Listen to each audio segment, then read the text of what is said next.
Hey friends, if you encounter the error 0x800700AA, the requested resource is in use on your Windows 11 computer, then please watch this video and I will guide you through the resolutions.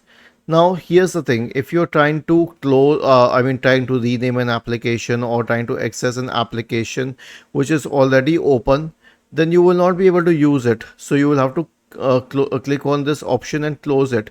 But if you do not know which application it is, then search for Task Manager and open it. Wait for the list of applications to load, and then you can right click and kill the application which is problematic. Okay, right click and end task the application which is problematic.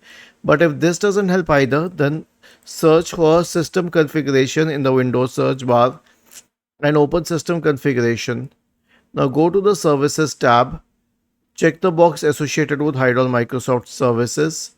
If any of the services checked, click on disable all, apply, OK, and then restart the computer. Was this helpful?